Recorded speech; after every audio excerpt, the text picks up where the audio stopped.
শাহিন ভাই, আপনি এখন মানে এখন তো নিউজ নিয়ে ব্যস্ত না? হুম। নিউজ নিয়ে ব্যস্ত আপনার আপনাদের ইলেকশন কত তারিখে? ইলেকশন এই মাসের মে মাস, আচ্ছা, চলতি মাসের 9 তারিখ। আপনি তো গত প্যানেলে ছিলেন, আমি গত দুই টার্ম মহাসচিব ছিলাম, মহাসচিব ছিলেন, দুইবার পরপর। আর এবার সভাপতি করতেছেন। প্রেসিডেন্ট প্রার্থী, আচ্ছা হ্যাঁ। আচ্ছা। তো গত আমি যেই সভাপতি ছিলেন, মহাসচিব ছিলেন, ওই ইলেকশনের সাথে এই ইলেকশন কি পার্থক্য খুঁজে পান? কেমন ইলেকশন পার্থক্য কি? আমরা সবসময় ইলেকশন করি, দুইটা প্যানেল হয়, তিনটা প্যানেল হয়। যারা যারা একসাথে, মানে সম্ভাবনা যারা আছে তারা একসাথে ইলেকশন করি। প্যানেল কি আসলে একটা, মানে লৌকিকতা এক ধরনের, সবাই একসাথে সম্মিলিতভাবে কাজ করলে ওটা একটা আনন্দ আলাদা। তো সেই হিসাবে আমরা 19 জনের একটা কমিটি তো নির্বাচিত হয়। হুম আমরা দুই প্যানেলে 19 জন করে সাবমিট করছি এবার। হুম নির্বাচনে প্রতিদ্বন্দ্বিতা করতেছি আমরা দুই পক্ষ। প্রতিদ্বন্দ্বিতাও বলবো না আমরা, কারণ হুম আমাদের মধ্যে ওই ধরনের কিছু নাই। চলচ্চিত্র পরিচালক সমিতির সবচেয়ে মানে সুসংহত এটা সমর্থন, হ্যাঁ। সংগঠন। প্লাস হলো এখানে শ্রদ্ধার জায়গা, মানুষের স্নেহের জায়গা, মানুষের জায়গাটা অপরিসীম। আমরা কখনো কারো ছুটাছুরি করি না, কেউ কারোর বিরুদ্ধে উস্কানিমূলক কথাবার্তা বলি না, কেউ কোনো অনেকে এটা উচ্চবাচ্য করি না। রাজনীতি রং দিতে চায়, মাঝে মাঝে। রাজনীতি রং অতীতে ছিল না, এইবার প্রথমবার বিভিন্নভাবে রাজনৈতিক রং দেওয়ার চেষ্টা, আমি বলবো অপচেষ্টা। যেমন আমি আমার ব্যক্তিগত জীবন নিয়ে বলবো, হুম আমি আসলে এখানে রাজনীতি করতে চাই নাই। হুম মানে আমি 30-35 বছর আগে সংগঠন করতাম, তো সেটাও বলতে চাই নাই বা বলিও নাই, প্রকাশও করি নাই। আমি চাইছি যে প্রতিষ্ঠান, যেহেতু আমি একটা সামগ্রিকভাবে কাজ করি, তো সে হুম এটাই যথেষ্ট।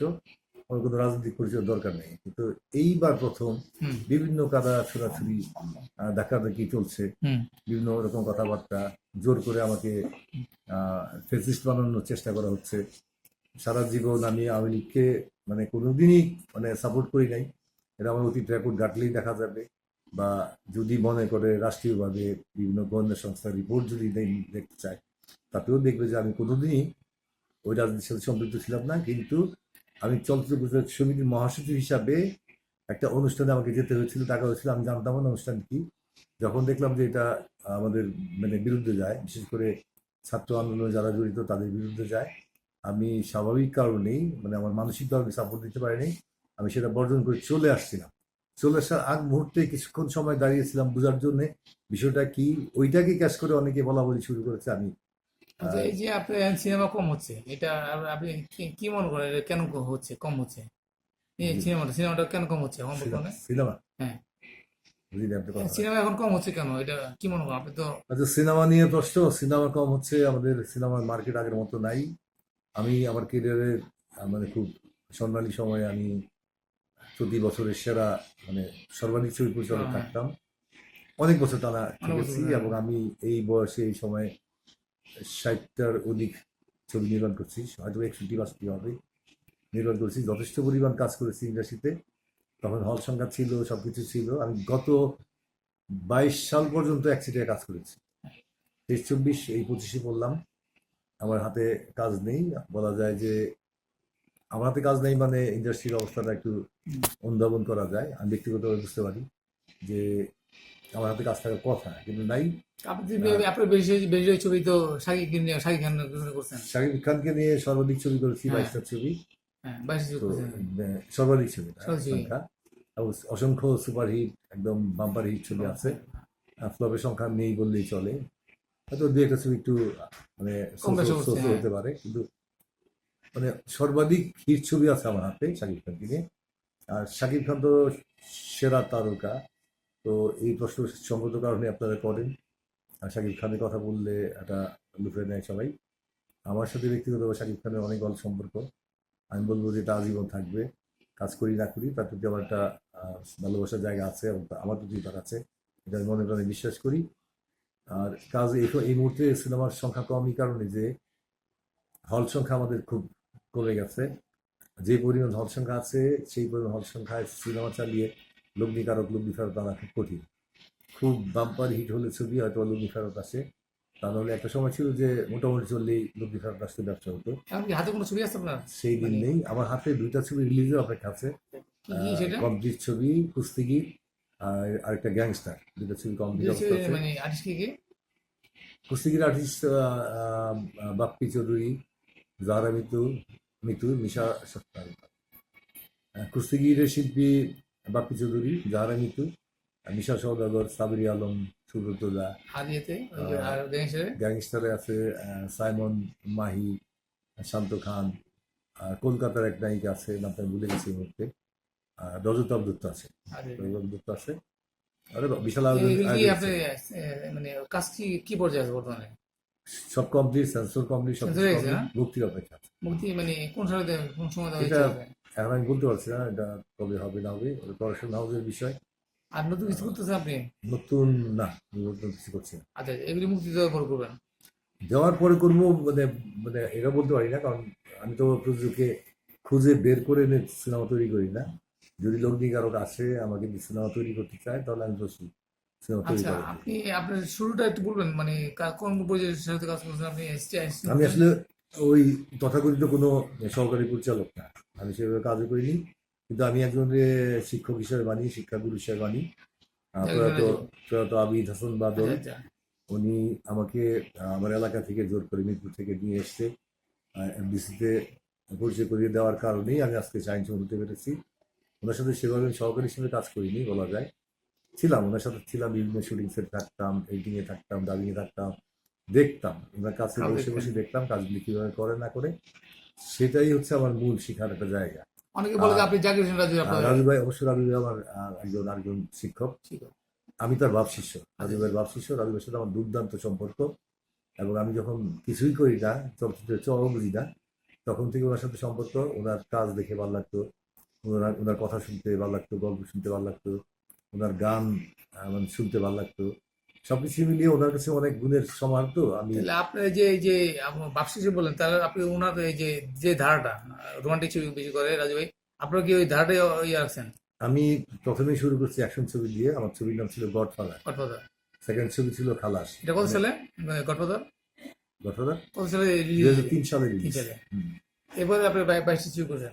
2003 সালে রিলিজ গডফাদার, কেরিয়ার শুরু। এবং 2003 সালে ছবি রিলিজ করার আগে নির্মাণের সময় এত নাম টাম ছড়িয়েছিল ইন্ডাস্ট্রিতে। হুম, নির্মাণের সময়ই রিলিজ করার আগে আর 3টা ছবি হাতে এসেছে। হাতে এসেছে। মানে পরীক্ষা দেওয়ার আগেই আমাদের যারা লগ্নিকারক আছে, কাকরেল পাড়া, তখন তো সিনেমা পাড়া ছিল। তখন থেকে আপনি সায়েন্স সুমনের সাথে জয়েন করছেন, যৌথ করছেন? আমরা শাহিন সুমন দুজনই ছিলাম তখন, কিন্তু এখন আমি একাই শাহিন সুমন। আচ্ছা, এখন আর সুমন আলদা ওয়াজেল সুমন নামে কাজ করে, আর আমি এককভাবে শাহিন সুমন নামটা সায়েন্স রেখেছি। সুমন হিসেবে আপনি কোন ছবি করছেন? অনেক এই যে ছবি, এইচডি। অনেক ছবি। আচ্ছা, আপনার শাহিন মানে সুমন হিসেবে অনেক ছবি করেছি, লাভ ম্যারেজ করেছি, অনেক হিট ছবি করছেন তো বিদ্রোহী আপনার। করেছি, শাকিব কেনেডি, লাভ ম্যারেজ, তারপর আর অন্যান্য ছবি, কুস্তিগির, আর অনেক ছবি আছে। দুজনে তো অনেক হিট ছবি, কিন্তু এই আপনার আলাদা আলাদা হলেন গেলে। এটা তো অনেক বিষয়, এটা তো আসলে আলাদা হওয়ার বিষয়টা তো আর ব্যাখ্যা দেওয়ার কিছু নাই। এটা বিভিন্ন কারণে এত কারণ ব্যাখ্যাও দেওয়া যাবে না। হ্যাঁ, তো আমাদের মধ্যে আত্মীয় সম্পর্ক, মানুষের সম্পর্ক এখনো আছে। দুজনকে দেখলে কেউ বুঝবে না যে আমরা আলাদা কাজ করি, আমরা এখনো একসাথে কাজ করি, মানসিকভাবে আমরা এখনই একসাথে বাস করি। আচ্ছা, আমরা একটা জিনিস জানি যে ব্যক্তিগত প্রশ্ন হচ্ছে, যদিও চলচ্চিত্রের বিষয়, আপনি মানে ফিল্মে আসলে ইচ্ছে ছিল যে আপনি একদিন সিনেমা নায়িকা বিয়ে করবেন, আপনি রত্নকে বিয়ে করছেন। না না, এই ফালতু কথা বলি না, এই অনেক ফালতু অনেকে এই যদি কথা বলবেনই না, খাবার বলতে বলছি। আপনি এটা ইউজ করেন না, কিন্তু বলে দিয়ে আগে।